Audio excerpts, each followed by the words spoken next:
எல்லா வணக்க வழிபாடுகளையும் மனிதன் துருவி பார்த்தால் நிச்சயமாக அதில் ஆழமாக இருக்கக்கூடிய ஒரு கருத்து என்ன தெரியுமா? பிற மனிதனை நீ நேசிக்க வேண்டும் என்று சொல்லக்கூடிய அந்த கருத்து தான். இஸ்லாத்தை ஆரம்ப காலத்திலே பிரச்சாரம் செய்கிற நேரத்திலே நபி அவர்கள் என்ன சொன்னார்கள்? மக்கள் மத்தியிலே வேறுபாடு கிடையாது. அதைத்தான் முதலாவது நபி அவர்கள் மக்களுடைய உள்ளத்திலிருந்து அளித்தார்கள்.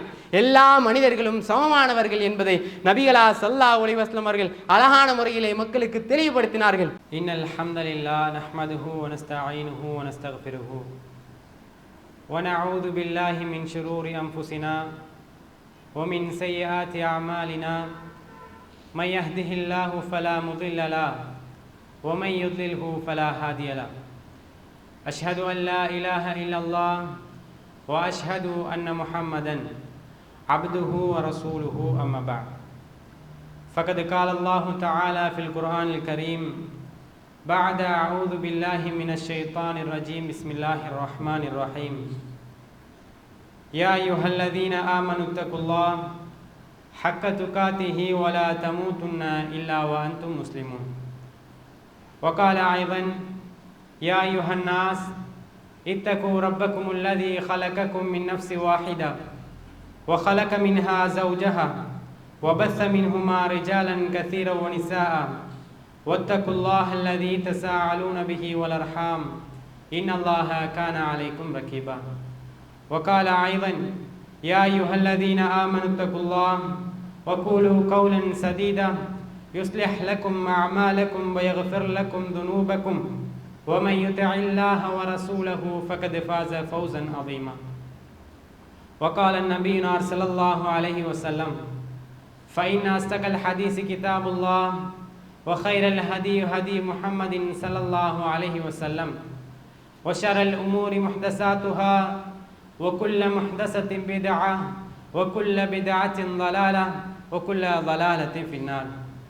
வார்த்தைகள் சிறந்தது ஏக இறைவன் அல்லாஹ்வுடைய வார்த்தை என்றும் வழிகாட்டல்களிலே சிறந்தது கண்மன் நாயகம் ஸல்லல்லாஹு அலைஹி வஸல்லம் அன்னவர்களின் வழிகாட்டல் என்றும் காரியங்களிலே மிகவும் மோசமானது மிகவும் கெட்டது மார்க்கத்தின் பெயரால் உண்டு பண்ணக்கூடிய புதுமைகள் அப்புதுமைகள் அனைத்தும் வழிகேடுகள் அனைத்தும் நம்மை நாளை மறுமையுடைய நாளிலே அந்த கொடிய நரகத்தின்பால் இட்டு செல்லும் என்ற பொன்மொழியை கூறியவனாக அல்லாஹ்வினால் கடமையாக்கப்பட்ட ஜும்மாவின் கடமையை நிறைவேற்ற வேண்டும் என்ற ஒரே நோக்கத்தோடு நாமெல்லாம் அல்லாஹ்வின் மாளிகையிலே அமர்ந்திருக்கிறோம். அல்ஹம்துலில்லாஹ். அல்லாஹ்வின் தூதர் ஸல்லல்லாஹு அலைஹி வஸல்லம் அவர்கள் இந்த ஜும்மாவின் ஒழுக்கத்தை குறித்து ஏராளமான செய்திகளை நமக்கு கற்றுத் தந்திருக்கிறார்கள்.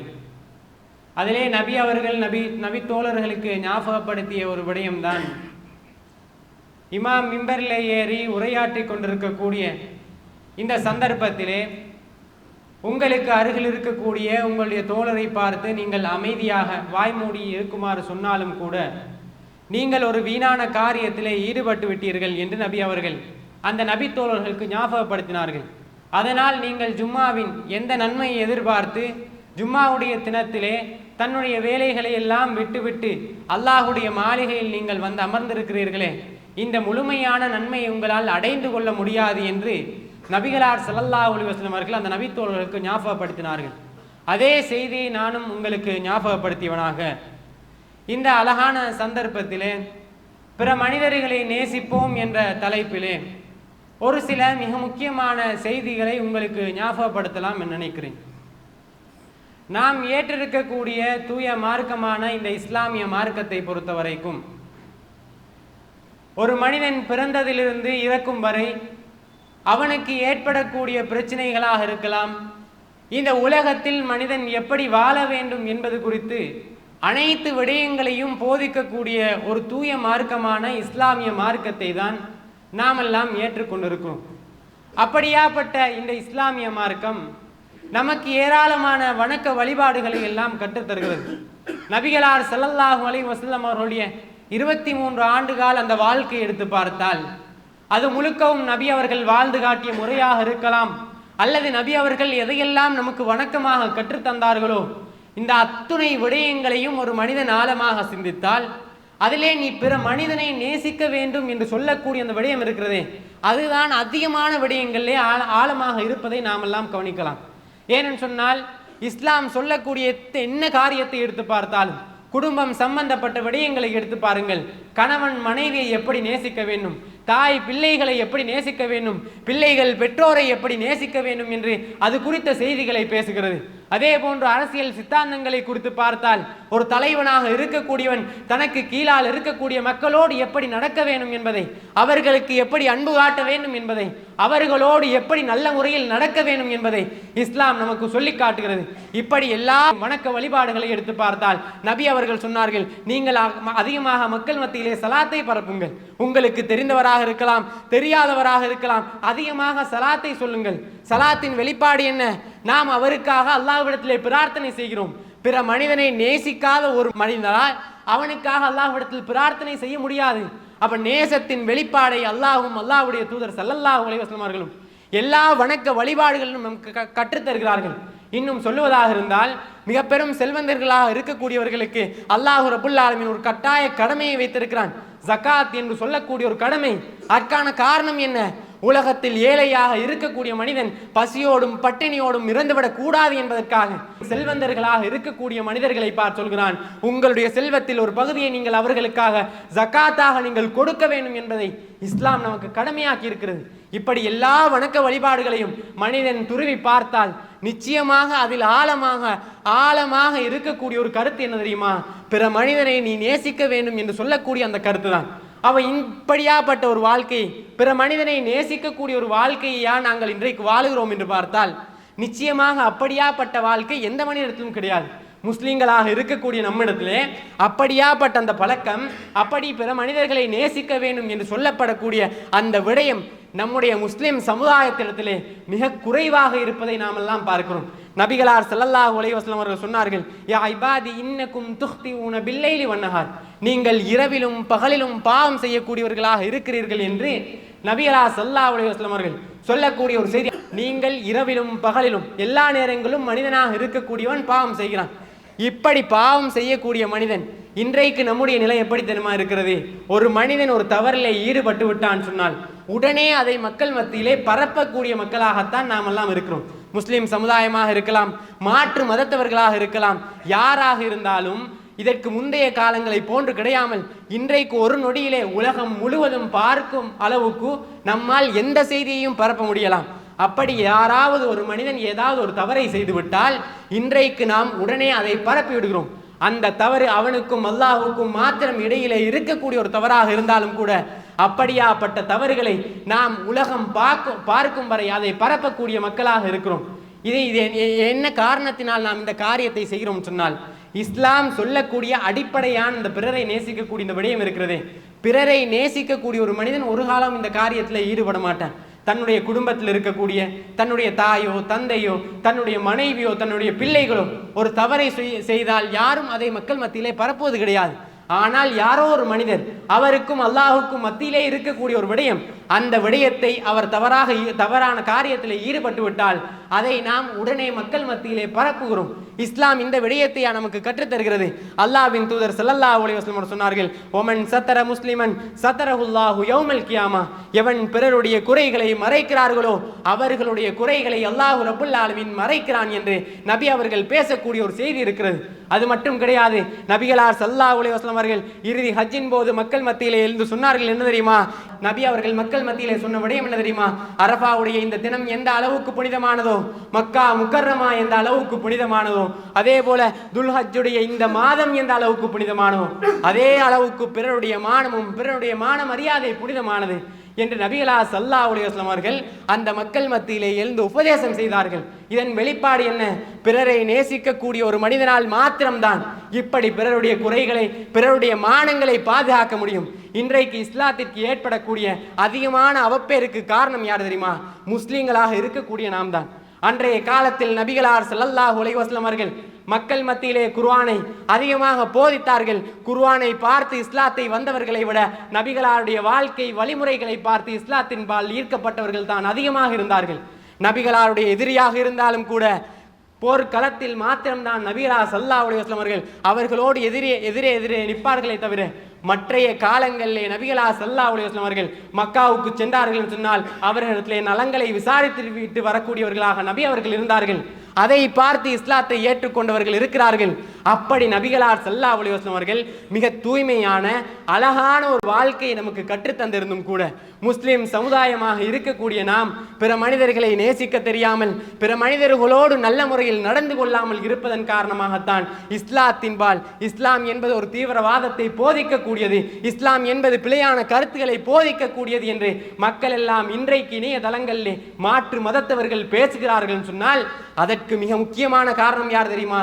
முஸ்லிம்களாக இருக்கக்கூடிய நாம் தான் என்பதை நாம் ஒவ்வொருவரும் தெளிவாகவே புரிந்து கொள்ள வேண்டும்.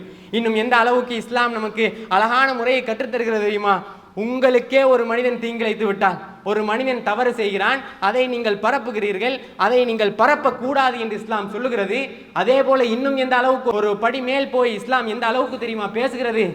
அல்லாஹ்வின் தூதர் ஸல்லல்லாஹு அலைஹி வஸல்லம் அவர்கள் சொன்னார்கள், உங்களுக்கே ஒரு மனிதன் தீங்கிழைத்து விட்டால், உங்களுக்கே ஒரு தீமையான ஒரு காரியத்தை ஒரு மனிதன் செய்து விட்டால் அந்த நேரத்தில் அவன் உங்களுக்கு செய்த அந்த தீமையான காரியத்துக்காக அவனை நீங்கள் அழிக்காமல், அவனை நீங்கள் துன்புறுத்தாமல், அவனுடைய மானத்தை நீங்கள் போக்காமல் அவனை அந்த நேரத்தில் நீங்கள் மன்னித்து விட வேண்டும் என்பதை இஸ்லாம் நமக்கு கற்றுத்தருகிறது. இதன் வெளிப்பாடு என்ன? ஒரு மனிதனை நேசிக்க கூடியவனால் தான் இந்த காரியத்தை செய்ய முடியலாம் என்பதை இஸ்லாம் நமக்கு அழகான முறையிலே சொல்லித் தருகிறது.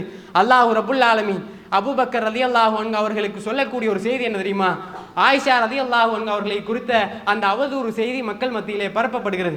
அதிலே அதிகமாக ஆயிஷா ரலியல்லாஹு அன்ஹா அவருடைய தந்தை நபிகளார் ஸல்லல்லாஹு அலைஹி வஸல்லம் அவர்கள், ஆயிஷா ரலியல்லாஹு அன்ஹா இவர்களெல்லாம் அதிகமாக மனவேதனைக்கு உட்படுத்தப்படுகிறார்கள். அப்படியாப்பட்ட அந்த நேரத்திலே அபூபக்கர் ரலியல்லாஹு அன்ஹு அவர்கள் அவருடைய குடும்பத்தைச் சேர்ந்த ஒருவருக்கு உதவி செய்து கொண்டிருக்கிறார். அவரும் அந்த அவதூறு பரப்பிய கூட்டத்தில் இருக்கக்கூடியவர். அவர் என்ன செய்கிறான்னு சொன்னால், இதற்கு பிறகு இவருக்கு நான் எந்த உதவியையும் செய்ய மாட்டேன் என்று சொல்லிவிடுகிறார்.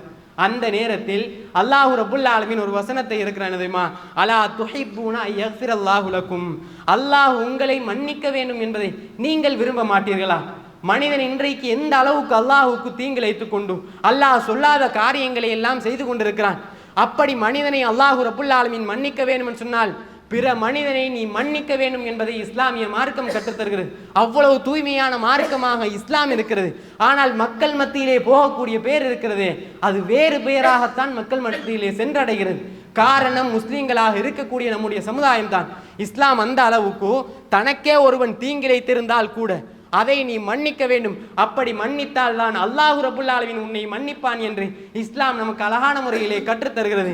அது மட்டும் கிடையாது, இஸ்லாம் இன்னும் எந்த அளவுக்கு பேசுகிறோன்னு சொன்னால், பிற மனிதனை உன்னால் நேசிக்க முடியாமல் இருப்பதற்கான காரணம் என்ன தெரியுமா? இஸ்லாம் அதையும் நமக்கு அழகான முறையிலே சொல்லித் தருகிறது. மனிதர்களுக்கு இடையிலே வரக்கூடிய அதிகமான பிரச்சனைகள் இருக்கிறது. அதிலே மனிதன் தான் சரியானவன் என்ற நிலையில் இருந்து கொண்டுதான் எல்லா பிரச்சனைகளிலும் பேசுகிறான். அவனுடைய கருத்தும் சரியாக இருக்குமோ என்று மனிதன் நினைக்காமல் தான் பேசக்கூடிய விடயங்கள் மாத்திரம்தான் சரி என்ற நிலையிலே மனிதன் மக்களோடு பேசிக் கொண்டிருக்கிறான். அதனால் தான் அதிகமான பிரச்சனைகள் ஏற்படுகிறது. கணவன் மனைவிக்கு இடையிலே பிரச்சனை, மனைவி சொல்லக்கூடிய விடயத்தை கணவன் கேட்பது கிடையாது, தான் சரி என்ற நிலையில் இருந்து கொண்டு மனிதன் பேசுகிறான். அதே போல மனைவி கணவன் சொல்லக்கூடிய விடயங்களை கேட்பது கிடையாது. இதனால் மனிதனால் இன்னொரு மனிதனுக்கு அன்பு செலுத்த முடியாமல் போகிறது. ஆனால் நபிகளார் ஸல்லல்லாஹு அலைஹி வஸல்லம் அவர்கள் காட்டி தந்த வழிமுறை எப்படி தெரியுமா இருக்கிறது? நபிகளார் ஸல்லல்லாஹு அலைஹி வஸல்லம் அவர்கள் சொன்னார்கள், முதலாவது பிறருடைய அவனுடைய என்ன கஷ்டம், ஒரு மனிதன் ஏதாவது ஒரு தவறு செய்து விட்டால் அவன் ஏன் அந்த தவறை செய்தான் என்று அவனிடத்தில் கேட்டு அந்த தவறுக்கான காரணத்தை முதலாவது நீ தெரிந்து கொள். நபிகளாரிடத்திலே ஒரு மனிதன் தர்மம் கேட்டு வருகிறான். அவன் தர்மம் கேட்டு வரக்கூடிய முறையே பிழையானது. நபிகளாருடைய கழுத்திலே ஒரு துண்டை போட்டு அப்படியே நபிகளாரை இறுக்கி பிடித்து கொண்டு நபிகளாரிடத்திலே அவன் தர்ம பொருளை கேட்கிறான். தர்ம பொருள் கேட்கக்கூடியவன் அவன் வந்து கேட்கக்கூடிய விதமே பிழையாக இருந்தும் கூட நபிகளார் ஸல்லல்லாஹு அலைஹி வஸல்லம் அவர்கள் அந்த மனிதனை தண்டிக்காமல் அவனுக்கு தேவையான தர்ம பொருட்களை எல்லாம் ஏற்று விடுகிறார்கள். நபித்தோழர்கள் எல்லாம் அந்த மனிதருக்கு அடிக்க பாய்கிறார்கள். ஆனால் நபி அவர்கள் தடுத்து விட்டு அவருடைய தேவை என்ன, முதலாவது அவர் ஏன் இப்படி வந்து கேட்கிறார், அவ்வளவு கஷ்டத்தில் இருக்கக்கூடிய ஒரு மனிதரால் தான் இப்படி வந்து கேட்க முடியும் என்பதை நபி அவர்கள் புரிந்து கொண்டு முதலாவது நபிகளா ஸல்லல்லாஹு அலைஹி வஸல்லம் அவர்கள் அவனுடைய தேவையை பூர்த்தி செய்கிறார்கள். அவனுடைய தேவை இப்படித்தான் என்பதை நபி அவர்கள் பூர்த்தி செய்துவிட்டு அவன் இந்த காரணத்திற்காகத்தான் வந்து கேட்டிருக்கிறான், அவ்வளவு பசியிலே அவன் இருக்கிறான் என்பதை நபிகளா ஸல்லல்லாஹு அலைஹி வஸல்லம் அவர்கள் நபி தோழர்களுக்கு தெளிவுபடுத்துகிறார்களே. இதுதான் இஸ்லாம் காட்டக்கூடிய வழிமுறை. முதலாவது பிற மனிதன் எதற்காக அந்த காரியத்தை செய்தான் என்பதை நாம் சிந்தித்தாலே இன்றைக்கு ஏற்படக்கூடிய அதிகமான பிரச்சனைகள், குடும்பத்தில் ஏற்படக்கூடிய பிரச்சனைகளாக இருக்கலாம், அல்லது வெளியிலே நாம் நடமாடக்கூடிய நேரங்களில் அந்த இடத்தில் ஏற்படக்கூடிய பிரச்சனையாக இருக்கலாம், எதுவுமே நடக்காமல் இருக்க வேண்டும் சொன்னால் பிற மனிதன் எதற்காக அந்த காரியத்தை செய்தான் என்பதை நாம் ஒவ்வொருவரும் சிந்திக்க வேண்டும். இன்னும் ஒரு விடயம் இருக்கிறது. இன்னும் ஒரு சம்பவம் என்னன்னு சொன்னால், மக்காவிலிருந்து வரக்கூடிய ஒரு மனிதர் கடுமையான பசியிலே மதீனாவுக்கு வந்ததும் ஒரு தோட்டத்திலிருந்து ஒரு சில தானியங்களை சாப்பிட்டு விடுகிறார். அந்த தோட்டத்தின் உரிமையாளர் பார்த்துவிட்டு அவரை கடுமையாக அடிக்கிறார். நபிகளாருக்கு இந்த செய்தி கொண்டு வரப்படுகிறது. நபிகளா ஸல்லல்லாஹு அலைஹி வஸல்லம் அவர்கள் இந்த மனிதர் செய்த காரியம் பிழையாக இருந்தாலும் கூட முதலாவது ஏன் அவர் அந்த காரியத்தை செய்தார் என்று கேட்க வேண்டும் என்பதை அந்த தோட்டத்து உரிமையாளருக்கு நபி அவர்கள் தெளிவுபடுத்துகிறார்கள். எப்படி ஏன் அவர் அந்த காரியத்தை செய்தார் என்பதை நீங்கள் கேட்டிருக்க வேண்டும். அந்த மனிதர் கடுமையான பசியினால் தான் அதை சாப்பிட்டாரே தவிர அவருக்காக அதை எடுத்து செல்ல வேண்டும் அல்லது அதன் மூலம் அவர்கள் செல்வத்தை திரட்ட வேண்டும் என்பதற்காக அந்த காரியத்தை செய்யவில்லை என்பதை நபிகளார் ஸல்லல்லாஹு அலைஹி வஸல்லம் அவர்கள் அந்த மனிதரிடத்திலிருந்து கேட்டு தெளிவுபடுத்துகிறார்கள். நபி அவர்கள் அந்த நேரத்தில் ஒரு சட்டத்தையும் சொன்னார்கள். கடுமையான பசியாக இருந்தால் இன்னும் ஒருவருடைய தோட்டத்தில் இருந்தாலும் அவருக்கு தேவையான உணவை அந்த நேரத்தில் மாத்திரம் தேவைப்படக்கூடிய உணவை சாப்பிட்டு கொள்ளலாம் என்பதை நபி அவர்கள் அந்த நேரத்தில் சட்டமாகவே சொன்னார்கள். இதற்கான காரணம் என்னன்னு சொன்னால், பிற மனிதனை நீங்கள் நேசிக்க வேண்டும் என்று சொன்னால் அவனுக்கு என்ன பிரச்சனை இருக்கிறது என்பதை முதலிலே நாம் ஒவ்வொருவரும் தெரிந்து கொள்ள வேண்டும். இதைத்தான் இஸ்லாமிய மார்க்கம் நமக்கு அழகான முறையிலே கற்றுத்தருகிறது. பிறருடைய கஷ்டத்தை, பிறர் ஏன் அந்த காரியத்தை சொன்னார்கள் என்று நாம் கேட்டோம் சொன்னால் நிச்சயமாக எல்லா பிரச்சனையும் பிற மனிதர்களை நேசிக்கக்கூடிய மனிதனுடைய செயல் என்னன்னு சொன்னால் அவன் ஏன் அந்த காரியத்தை செய்தான் என்று நான் கேட்கக்கூடியவர்களாக இருக்க வேண்டும் என்பதை இஸ்லாமிய மார்க்கம் நமக்கு கற்றுத்தருகிறது. அதே போல இன்னும் இஸ்லாம் சொல்கிறது, உங்களுக்கு மனிதர்களுக்கு மத்தியிலே அன்பு செலுத்த முடியாமல் இருப்பதற்கான காரணம் என்ன தெரியுமா? நீங்கள் மக்கள் மத்தியிலே வேறுபாடு கற்பிக்கிறீர்கள். தான் உயர்ந்தவன், தான் தாழ்ந்த, இந்த மனிதர்கள் தாழ்ந்தவர்கள் என்று மனிதர்களுக்கு மத்தியிலே நீங்கள் வேறுபாடு கற்பிக்கிறீர்கள். நிச்சயமாக இதுவும் பிற மனிதர்களை நேசிக்க முடியாமல் இருப்பதற்கான ஒரு காரணம் தான் என்று இஸ்லாம் நமக்கு அழகாக கற்றுத்தருகிறது. ஆரம்பத்திலே நபிகளா ஸல்லல்லாஹு அலைஹி வஸல்லம் அவர்கள் இஸ்லாத்தை ஆரம்ப காலத்திலே பிரச்சாரம் செய்கிற நேரத்திலே நபி அவர்கள் என்ன சொன்னார்கள்? மக்கள் மத்தியிலே வேறுபாடு கிடையாது. அதைத்தான் முதலாவது நபி அவர்கள் மக்களுடைய உள்ளத்திலிருந்து அளித்தார்கள். எல்லா மனிதர்களும் சமமானவர்கள் என்பதை நபிகளா ஸல்லல்லாஹு அலைஹி வஸல்லம் அவர்கள் அழகான முறையிலே மக்களுக்கு தெளிவுபடுத்தினார்கள். யாரும் இந்த உலகத்தில் எல்லா மனிதருக்கும் ஏதோ ஒரு சிறப்பு வழங்கப்பட்டிருக்கிறது. சிறப்பு வழங்கப்படாத எந்த மனிதரும் கிடையாது. ஒரு மனிதர் அறிவிலே உயர்ந்தவராக இருப்பார், இன்னும் ஒரு மனிதருக்கு அல்லாஹ் ரப்புல் ஆலமீன் செல்வத்தை அதிகமாக கொடுத்திருப்பான், இன்னும் ஒரு மனிதனுக்கு அல்லாஹ் ரப்புல் ஆலமீன் அதிகம் தகுதிகளை கொடுத்திருப்பான். இப்படி எல்லா மனிதர்களுக்கும் ஏதோ ஒரு விதத்திலே அல்லாஹ் ரப்புல் ஆலமீன் சிறப்பை கொடுத்திருப்பான். தனக்கு வழங்கப்பட்டிருக்கக்கூடிய ஒரு சிறப்பை வைத்துக்கொண்டு மனிதன் பெருமை அடித்து பிற மனிதனை தாழ்த்துவான் என்று சொன்னால் நிச்சயமாக அது மிக தவறான செயல் என்பதை இஸ்லாமிய மார்க்கம் சொல்கிறது.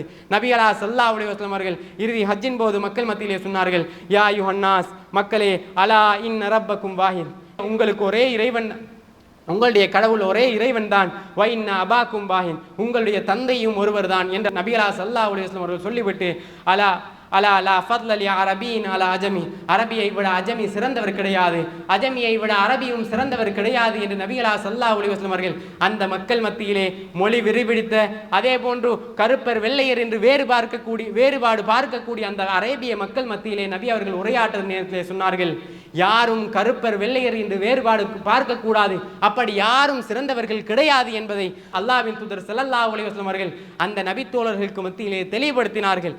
அப்படி வேறுபாடு கற்பிக்கக்கூடிய எந்த மனிதனும் பிற மனிதனை நேசிக்க மாட்டான். அல்லாஹ் ரப்புல் ஆலமீன் அழகான முறையிலே சொல்கிறான், யா அய்யுஹன்னாஸ், மக்களே, இன்னா ஹலக்னாக்கும் மின் தக்கரி வ உன்தா வஜஅல்னாக்கும் ஷுஊப வ கபாயில லிதஆரஃபு. அல்லாஹ் ரப்புல் ஆலமீன் அழகான முறையிலே மக்கள் மத்தியிலே சொல்லுகிற நேரத்தில் இறைவன் சொல்கிறான், ஓர் ஆண் ஓர் பெண்ணிலிருந்து நான் உங்களை படைத்திருக்கிறேன் என்று சொல்லிவிட்டு உங்களை குலங்களாகவும் கோத்திரங்களாகவும் பிரித்திருப்பது அடையாளம் கண்டுகொள்வதற்காக என்று சொல்லிவிட்டு அல்லாஹ் ரப்புல் ஆலமீன் சொல்கிறான், இன்ன அக்ரமக்கும் இந்தல்லாஹி அத்காக்கும், எவர் அதிகம் இறையச்சமுடையவர்களோ அவர்கள் மாத்திரம்தான் அல்லாஹ்விடத்திலே கண்ணியமானவர்கள் என்று அல்லாஹ் ரப்புல் ஆலமீன் பேசக்கூடிய அந்த வசனத்தை நாம் பார்க்கிறோம். அப்ப இறைவனிடத்தில் சிறந்தவர்கள் யாருன்னு சொன்னால் இறையச்சத்தில் உயர்ந்தவர்கள் மாத்திரம்தான். வேறு எந்த தகுதியாலும் மனிதன் உயர்ந்தவனாக முடியாது என்பதை நாம் ஒவ்வொருவரும் தெளிவாக புரிந்து கொள்ள வேண்டும். அப்படி நாம் பார்த்தோம் சொன்னால் எல்லா மனிதர்களும் சமமானவர்கள் என்று பார்த்தோம் சொன்னால் நிச்சயமாக நாம் ஒவ்வொருவரும் எல்லா மனிதர்களுக்கும் அன்பு காட்டலாம். இன்றைக்கு வேலை கொடுக்கக்கூடிய முதலாளிகளை எடுத்துக்கொண்டால் தனக்கு கீழால் பணிவிடை செய்யக்கூடிய மனிதர்களிடத்திலே நடந்து கொள்ளக்கூடிய முறை மிக மோசமானதாக இருக்கிறது. இஸ்லாத்திற்கு முழுமையாக மாற்றமானவர்களாகத்தான் நாம் இன்றைக்கு முதலாளிகளாக இருக்கக்கூடியவர்கள் நடந்து கொள்கிறார்கள். இஸ்லாம் காட்டாத வழிமுறை நம்மிடத்திலே வேலை செய்யக்கூடியவர்கள் அந்நியர்களாக இருப்பார்கள், மாற்று மதத்தை சார்ந்தவர்களாக இருப்பார்கள். அவர்கள் இஸ்லாத்தின் பால் அவர்களுடைய கருத்து எப்படி இருக்கும்? மோசமானதாக இருக்கும். இஸ்லாம் சொல்லக்கூடிய விடயம் என்னன்னு சொன்னால் இஸ்லாம் முழுக்க முழுக்க மனிதனை நேசிக்க வேண்டும் என்று சொல்லுகிறது. நம்முடைய நடத்தை மாறாக இருப்பதனால் மக்கள் மத்தியிலே சென்று சேரக்கூடிய கருத்து என்னவென்று பார்த்தால் இஸ்லாம் நிச்சயமாக மனிதர்களை நேசிக்க சொல்லாத ஒரு மார்க்கம் என்பதை போன்றுதான் மக்கள் மத்தியிலே கருத்து சேருகிறது என்பதை நாம் ஒவ்வொருவரும் தெளிவாக புரிந்து கொள்ள வேண்டும். மக்களிடத்திலே நாம் எந்த சந்தர்ப்பத்திலும் எப்பொழுதும் மனிதனை நேசிக்கக்கூடிய நல்ல மனிதர்களாக இருக்க வேண்டும். இன்னும் ஒரு விடயம் என்னன்னு சொன்னால் நாம் தொழில் விடயங்களை கொண்டு மக்கள் மத்தியிலே நாம் வெளிப்படையாக சொல்லாவிட்டாலும் கூட நாம் தொழில் ரீதியாக மக்கள் மத்தியிலே வேறுபாடு கற்பிக்கிறோம். எப்படி என்று சொன்னால் உயர்ந்த ஒரு படிப்பை படித்துவிட்டு ஒரு வைத்தியராக இருக்கக்கூடிய ஒருவரை பார்த்து அவருக்கு மரியாதையாக பேசுகிறோம், அவர் வைத்தியர் என்று சொல்லுகிறோம். அதே ஒரு மாடு மேய்க்கக்கூடிய ஒருவரை பார்த்து அவன் மாடு மேய்க்கக்கூடியவன், தொழிலே நாம் வேறுபாடு கற்பிக்கிறோம். மனிதன் ஒரு உயர்ந்த அந்தஸ்தில் இருந்தால் அவனுக்கு ஒரு மரியாதையை கொடுக்கிறோம். அதே மாடு மேய்க்கக்கூடிய அல்லது ஆடு மேய்க்கக்கூடிய ஒரு நிலையில் ஒரு மனிதன் இருப்பான்னு சொன்னால் அவனுக்கு அந்த அந்தஸ்தை கொடுப்பது கிடையாது, மரியாதையை கொடுப்பது கிடையாது. இதற்கான காரணம் சொன்னால் நம்முடைய உள்ளத்தில் ஆழமாக பதிந்து விட்டது.